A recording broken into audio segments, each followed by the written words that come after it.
been an interesting few days since the Wigan flight.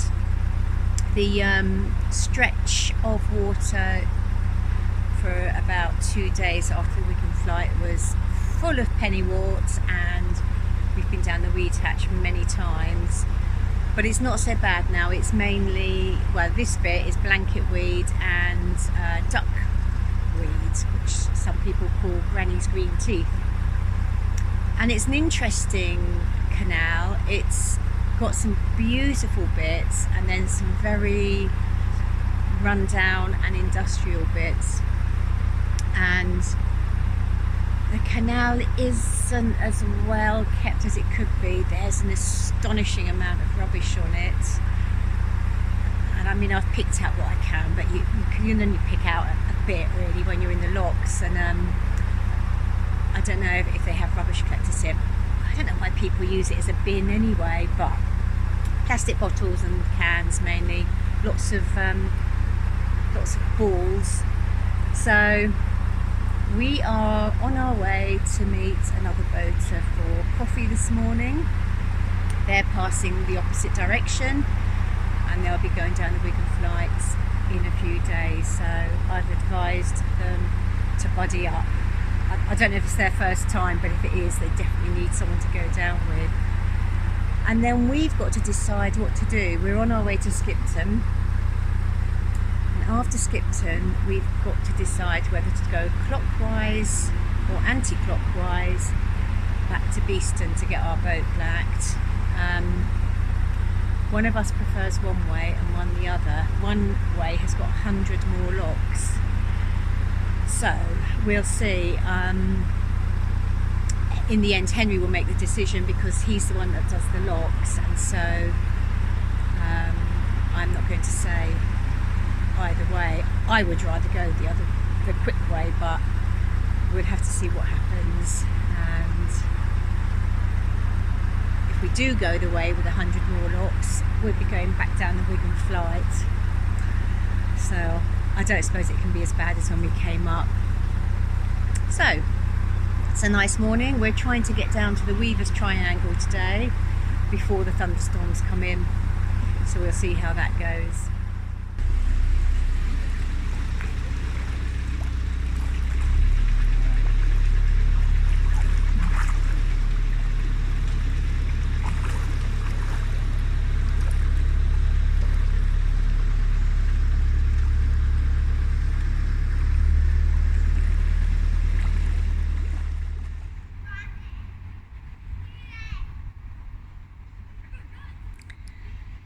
Here comes Henry at 1 mile an hour through the weed.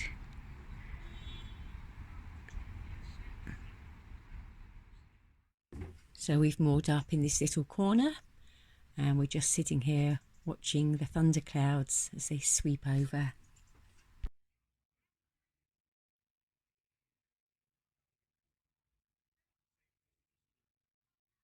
It's probably looking to here.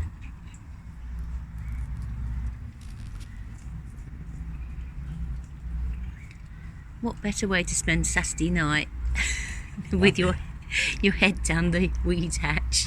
Yeah. With a pair of gloves that are not quite long enough. No, they need to be right up to there, don't they? Yeah. So I'm going to have to put my arm in there anyway. Yikes.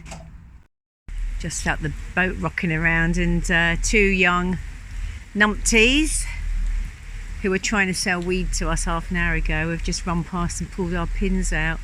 So rather than pull us in, Henry's gone running off after them and left us floating. Anyway, at least we saw them. It wasn't the middle of the night. Well, last night we were moored up at Burnley, and they're having a canal festival over there today. So it's all fun and games today. And the boat over there, Furor Scribendi, which means furious writing, is going to give us a tour in a little bit, so I'll take you over there.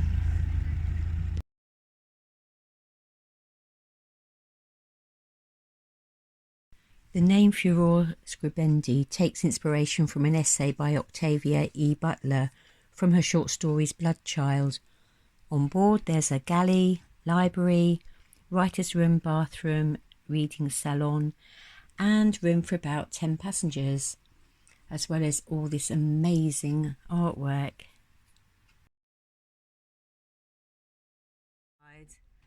This is beautiful. I love the red in here, H. Lovely. Yeah.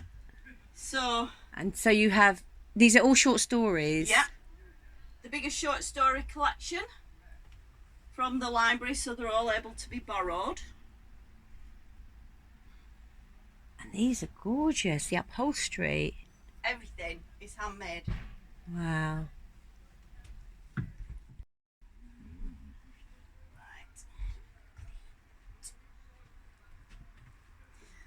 These are ceramic. Yes. Tell you what, the decoration reminds me in here of a bit of Charleston Farmhouse in, Right. in Sussex, where the Bloomsbury group lived. Beautiful. Oh yeah, right. Oh, here we go. I found it. Heather Peake and Ivan Morrison.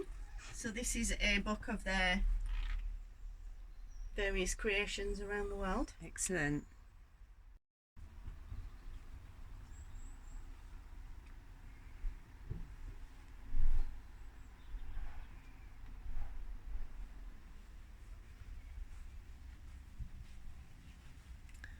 The children's section.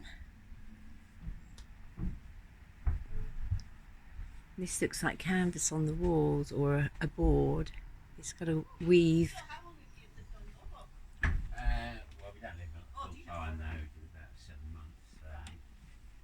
If you'd like to find out more about this gorgeous boat, there's a website and Instagram page called Small Bells Ring. Plenty of information about how this all started there. Oh right, okay. 18 months, 2 years. Yeah. But we had it in a boatyard down where we lived nearby. We're just getting ready to move off today, leaving the Canal Festival to its jollities, and we've just seen these Victorians come by and shelter under the bridge. Not quite sure where they're off to. And here's the boat taking people out for trips today.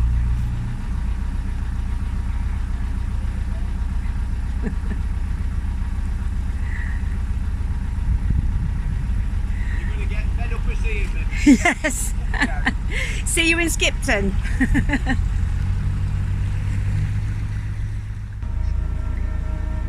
And as we leave, the brass band are playing the Coronation Street theme tune.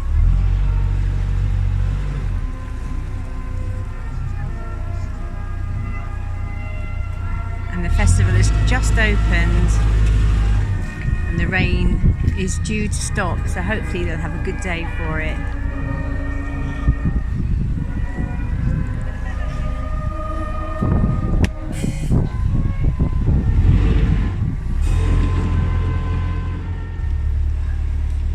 As we come around the corner, we see the Wide Beam, which is a sweet shop selling fudge and all sorts. Canoes to give people a go to swim down or to canoe down the green carpet.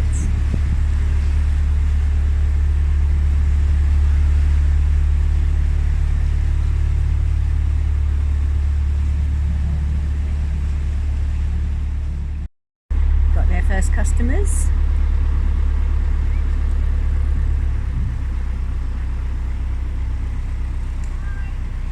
See ya. And there's our cousin boat, the only other boat I've seen like this on the network. And there'll be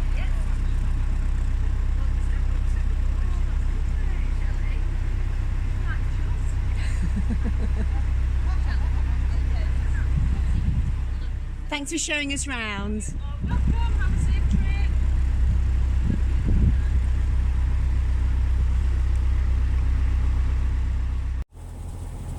And we're heading off up the Straight Mile now, which is actually 3/4 of a mile, and it's an embankment 60 foot above the town.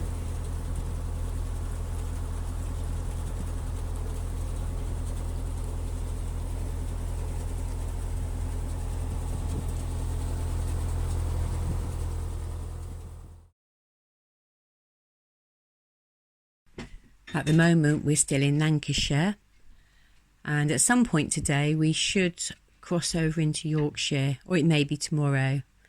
I'm not sure exactly where, but I'm sure there'll be an announcement on the canal side to let us know.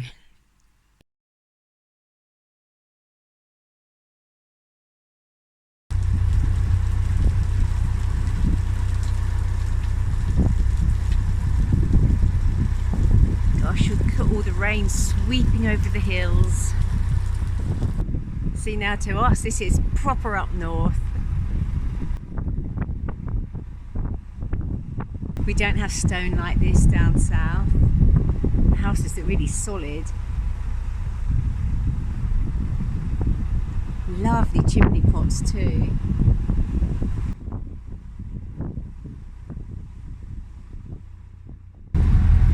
We've just been past loads of houses that are chucking their rubbish over the fence at the back, and it's all going down into the canal. They're probably houses that are rented rather than owned. And then there's these factories along the canal edge that stock all their stuff up there, and loads of that is just falling in the canal as well. It's disgusting really, it makes me so cross. And at the houses we just saw rats running all among the rubbish. Ugh. Well, I finished this video today at the top of the Hereford Lochs, and behind me is the reservoir which helps to feed. This is the summit up here, and although it looks really empty, it's because they've been draining it to do some work on it, and there's a big path going all around the outside. It looks like it needs a bit of maintenance. Apparently it's at a cost of 6.4 million, so I guess CRT are paying for that, I don't know. But that's part of where our money goes. Anyway, hope you all have a good week, and I'll see you on the next video. Bye for now.